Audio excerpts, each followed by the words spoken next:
Hey guys, GH here and welcome back to another Tree of Savior video. And today is the day we're going to check out Arbalester, Ranger, and Sapper. And as usual, we're gonna show the classes, the valuable skills, and tell you guys the reason why those classes are here in this build. And of course, the good and the bad. And with that said, here is Arbalester, Ranger, and Sapper. Let's do this.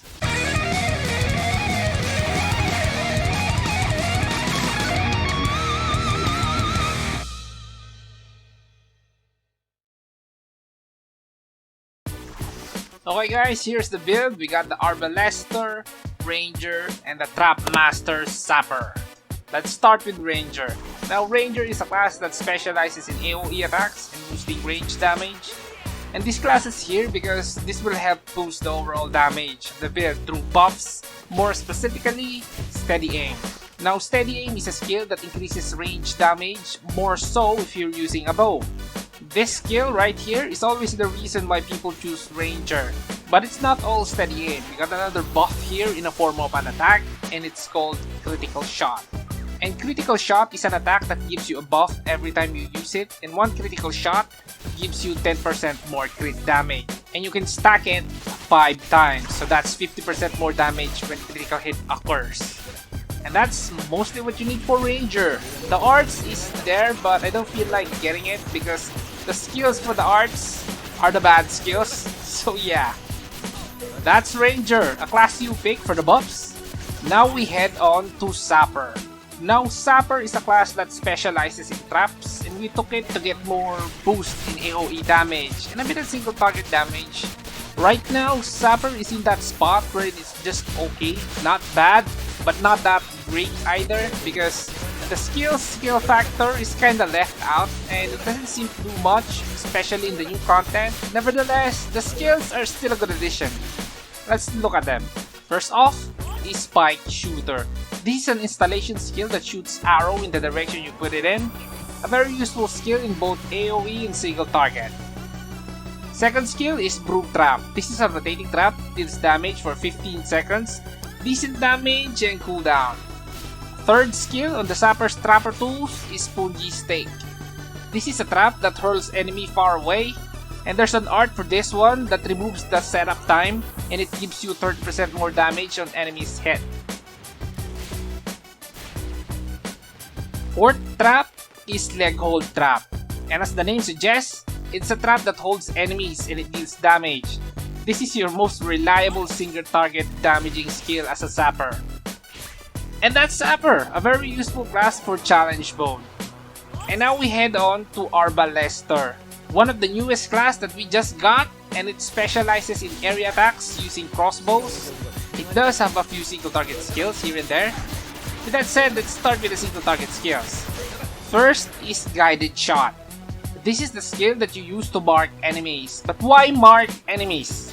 It's because debuffing enemies with mark boosts the damage of Arbalester's skills. So make sure to open up with this one first before unleashing all Arbalester's skills. Next skill is Shining Burst. This is a skill that deals damage around the caster and it delivers more hits if the target is marked. Next Arbalester skill we have is Dead Zone. This is another decent AoE attack with decent damage, but it only hits 3 enemies. One good thing about this is you can keep using other skills while this is active.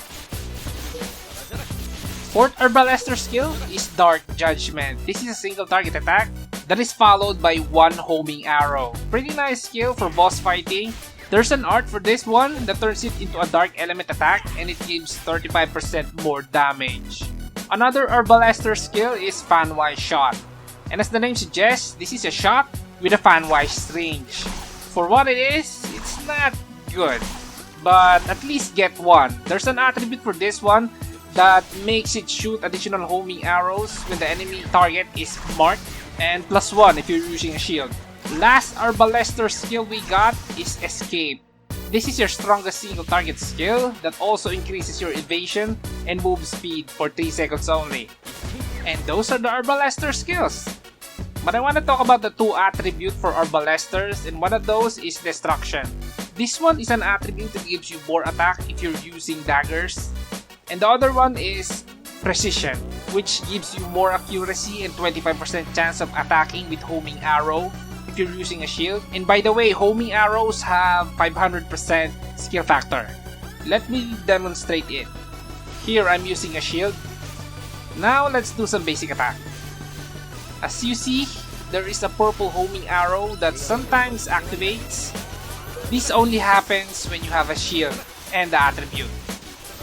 And that's Arbalester, a decent class for AoE damage. And that's the class build, a pretty well-rounded build that shines most in area attacks. Now for the good and the bad.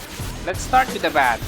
I can say for sure that this build is mediocre for boss fighting. Most of the skills in this build are geared towards mobbing. Another thing is, Arbalester power-wise seems to be on the low side compared to the other new classes.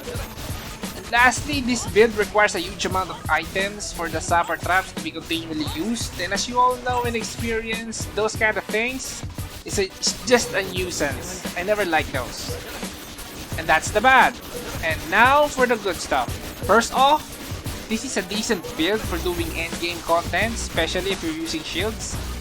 And as a shield user build, this is very good DPS with high survivability.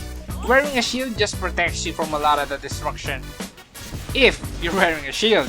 If not, scratch everything I said. But anyway, it's still also good if you choose dagger because 20% attack from your dagger is pretty nice. All in all, I'm a bit disappointed with Arbalester. It's just not as good as the other new classes. So I guess, just skip this one for now. And that's it. That's Arbalester. What do you think? Is it the new meta class for you? Or is it a low tier trash class? Share your thoughts in the comment section down below. And if you like the video, hit the like button, share, and subscribe to be part of the Gaming Hardcore family. And as always, this is Gaming Hardcore. See you in the next one.